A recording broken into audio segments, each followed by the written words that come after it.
देखा इतना मत सोचा, हम ना ये कर्जा दे वाला एग्रीमेंट हमेशा तैयार रखे नहीं, तो खाली ओकरा में रकम लिखे के पड़ेला और साइन हमारा हमेशा रहेला। तो वो एग्रीमेंट पेपर ले जा और अपना बाबूजी से ऊपर अंगूठा या साइन करा के लिया और 5 लाख रुपए ले जा हमारा से। हाँ। अच्छा तब मंगवा लो तनी हम पेपर। जी मंगा ली। अरे सुना तारू। हाँ जी। एग्रीमेंट पेपर ले आओ। कौन एग्रीमेंट? जेमे 5 लाख रुपए लिखल हुआ वाला। लाओ तानी। अरे मिलाल। हाँ मिल गई। इली पेपर। इतना टाइम लागेला?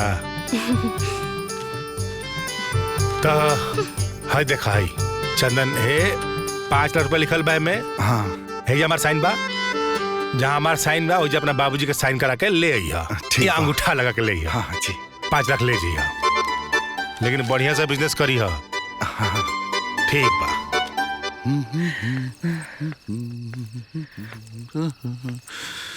चलिए उठी बाबूजी, हम आगे नहीं, गुस्सा भुला के। अरे अरे देखिए तो हमार लाल आ गई।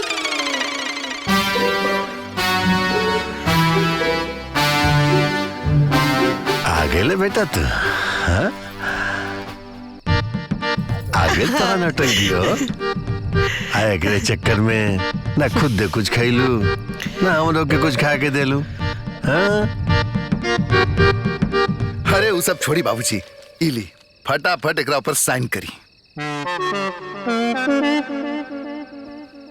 अभी का नाटक है रे काय?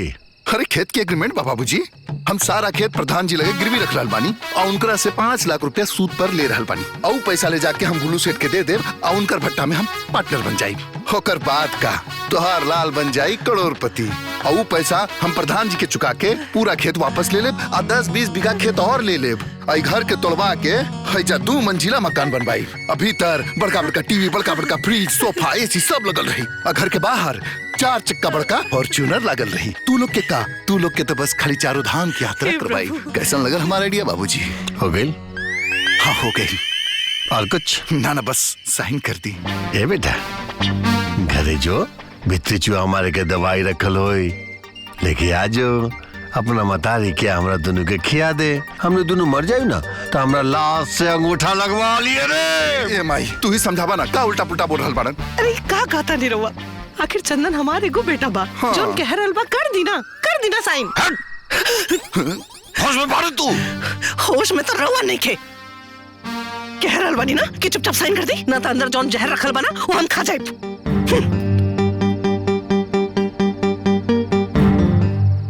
अच्छा ठीक बा, पहले काल चल के भट्टा के देख लिया जाओ, ठीक रही ना? ओकरा बाद हम कर देव साइन, पैसा ले लिए। अरे देखल सुनल सब काम हो चुकल बा, बस अब खाली रवा साइन कर दी। हम सब इत्मीनान से देख ले बानी। कर दी ना साइन, कर दी। वो तारी बेटा नौटंकी बात तू लोग। हाँ?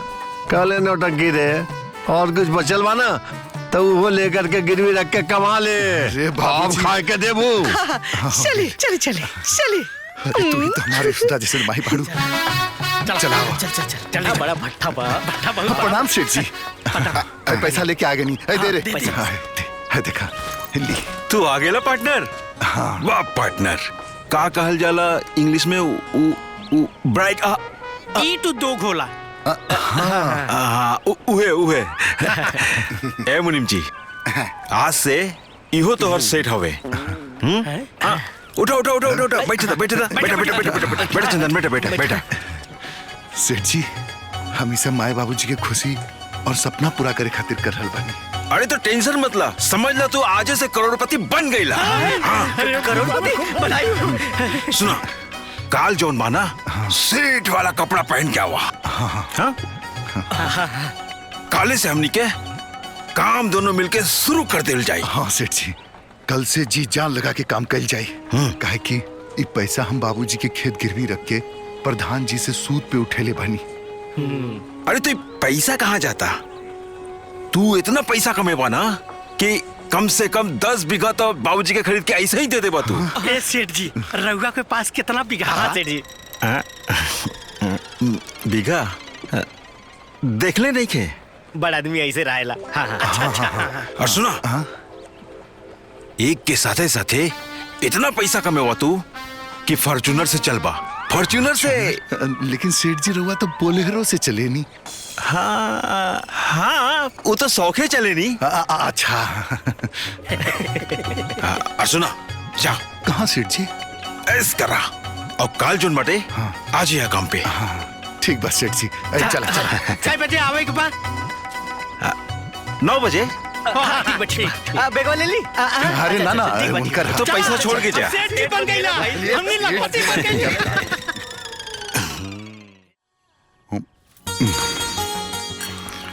आशीर्वाद तमाही, आशीर्वाद दी बाबू जी। मन लगा के काम करिए ध्यान से, फिर कोनो गलती उलती मत करिए। हाँ ठीक बाबू जी, जाते नहीं मैं। हाँ?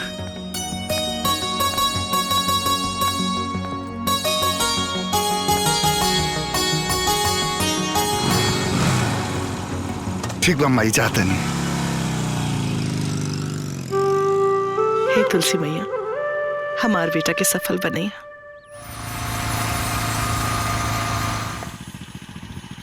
ये बिल्ली नियन रास्ता रोक के हमारी यात्रा खराब करे के का मतलब है?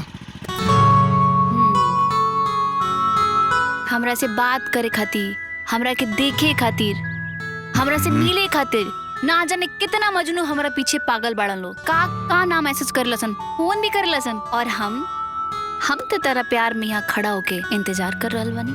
सुना, दोस्त बाड़ू, दोस्ती में रहा। लेकिन हम तो दोस्ती से बढ़ के कुछ और रिश्ता सोच ले बनी। अच्छा, का सोच ले बाड़ू? मतलब तहार बीवी और काका काकी के पतो, और एक बात, तहार रोके वाले बच्चा की माई भी। रुको रुको रुको, देखा, जब तक हम ढेर सारा पैसा कमा के अपना माई बाबूजी के सगरो सुख ना दे दे, तब तक हम और कुछ ना सोच सकीले, बुझाई? अब छोड़ा रास्ता, एक तो हम शुभ काम में जात रहनी, अब तू रास्ता काट दे लो। हो जा, पुद्दन और कल्लू हमारे इंतजार करते रही है। चल हटा। अरे चल हटा। माता रानी चाहिए ना, तो हर धंधा बहुत अच्छा चले। अरे भुल्लू सेठ, 7 बारह तक कौना बात की टेंशन। अरे भुल्लू सेठ कहाँ गए? अरे सेठ जी, भुल्लू नहीं, भुल्लू सेठ? अरे हे भुल्लू सेठ, ओ भुल्लू सेठ, मुनीम, हे भुल्लू, हे भुल्लू सेठ, भुल्लू सेठ, ए भुल्लू सेठ, कहने वाला हो। अरे भुल्लू सेठ कहाँ गए हो? अरे कहाँ भाई? अरे रुको रुको, छोड़, हटा हटा हटा, चल हटा सब। अरे ये तो मुनीम, ए हटा, अरे चुप रहा, कहाँ भाई? अरे मजूरी ना दे ले। हाँ तो सब देंगे। हटा चाची तुम। ए मुनीम, का भाई? हमने के साथ बहुत बड़ा धोखा हो गया। धोखा? का भाई? भुल्लू सेठ भाग गए।